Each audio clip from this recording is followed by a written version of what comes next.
નમસ્કાર મિત્રો, હું છું પાર્થ પ્રજાપતિ, પોલીસ પરિવાર ફાઉન્ડેશનનો રાષ્ટ્રીય અધ્યક્ષ.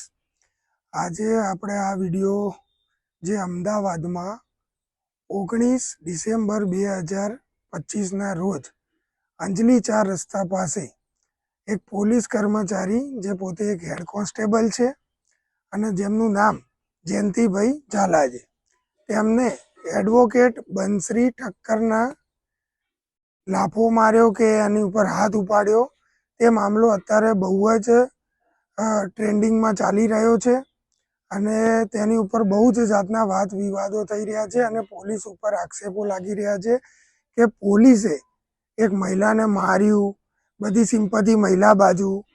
પણ અમુક મીડિયા મિત્રોને બી એવું કહેવા માંગીશ કે જે હોય, તમે એક પત્રકાર છો, પત્રકારનું સાચું કામ છે કે સચ્ચાઈને સામે લાવવું. બરાબર?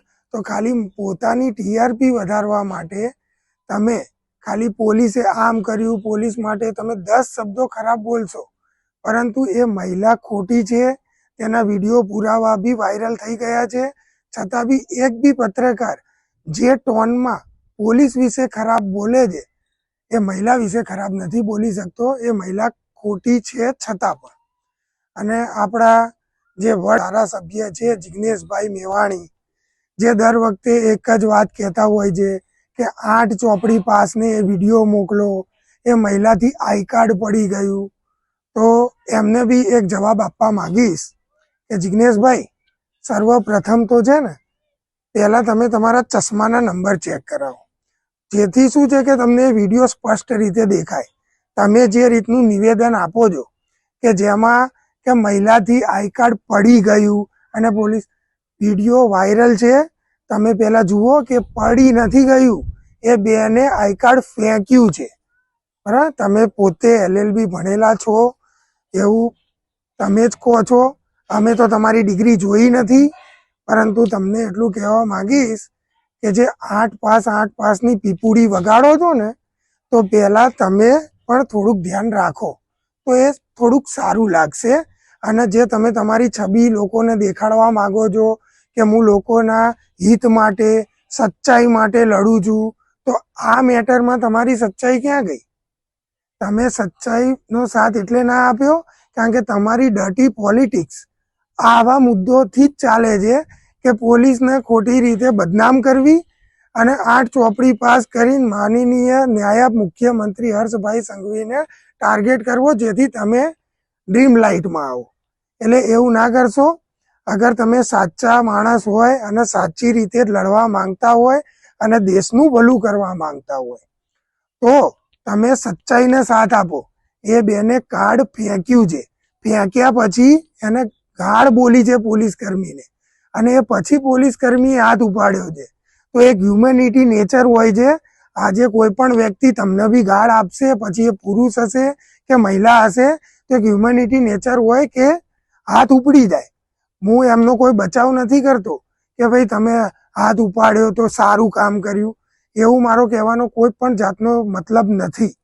મારો મતલબ ખાલી એટલો છે કે એ બેને જે બીભત્સમાં ગાળો આપી, એને જેમ તેમ બોલ્યું. દરેક મીડિયામાં સર્વપ્રથમ તો મેં પહેલાં એમ જ જોયું કે પોલીસના વિશે કેટલું, જયંતિભાઈના વિશે કેટલું ખરાબ બોલી ગઈ, આમ તેમ.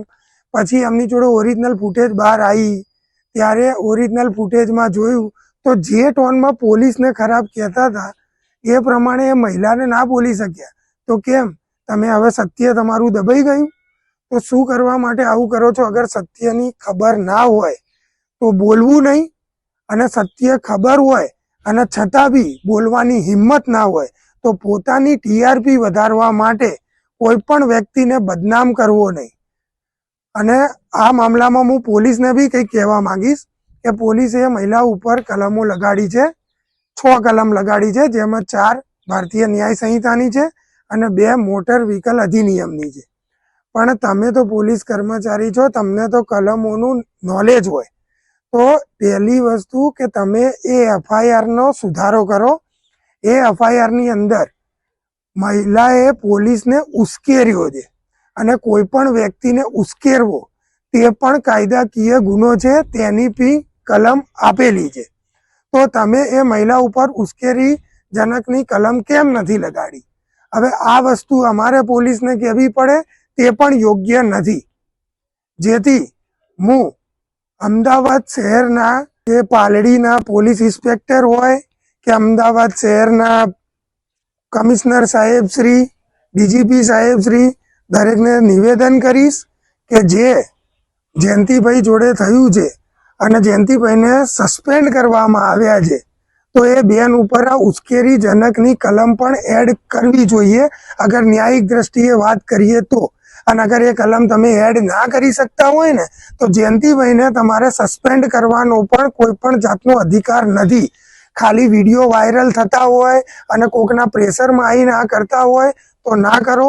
તમે તમારી ડ્યુટી સરખી રીતે પાલન કરો છો અને જે સારા કર્મચારીઓ છે, જે એકદમ ન્યાયથી અને પૂરી નિષ્ઠાથી પોતાનું કામ કરી રહ્યા છે, પોલીસમાં સેવા આપી રહ્યા છે, પોતાનું કર્તવ્ય નિભાવી રહ્યા છે, અને એવા વ્યક્તિઓને તમે સપોર્ટ ના કરો અને જનતા બી સપોર્ટ ના કરે તો એ ખોટું છે.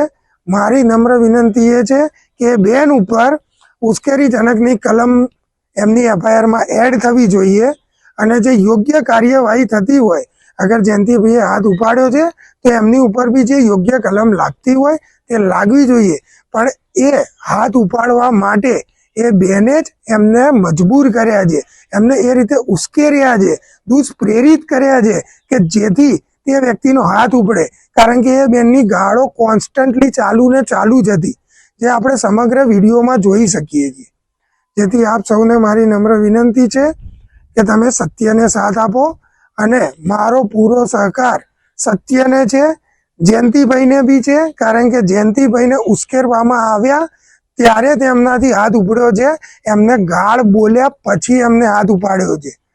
જેથી આની નોંધ હું માનનીય અમદાવાદ શહેર કમિશનર શ્રી અને ગુજરાત રાજ્યના ડીજીપી શ્રી અને નાયબ મુખ્યમંત્રી શ્રી હર્ષભાઈ સંઘવીને નિવેદન કરીશ કે આની યોગ્ય જાંચ કરો અને આમાં યોગ્ય લાગતી કાર્યવાહી કરો અને જે કલમો બાકી રહી ગઈ છે તે કલમો પણ લગાડો. અગર જયંતિભાઈનો કંઈક વાંક હોય તો એમની પણ જરૂરથી લગાડજો. તમારું શું કહેવું છે આ મુદ્દે તે તમે અમને કમેન્ટ બોક્સમાં જણાવી શકો છો. Thank you.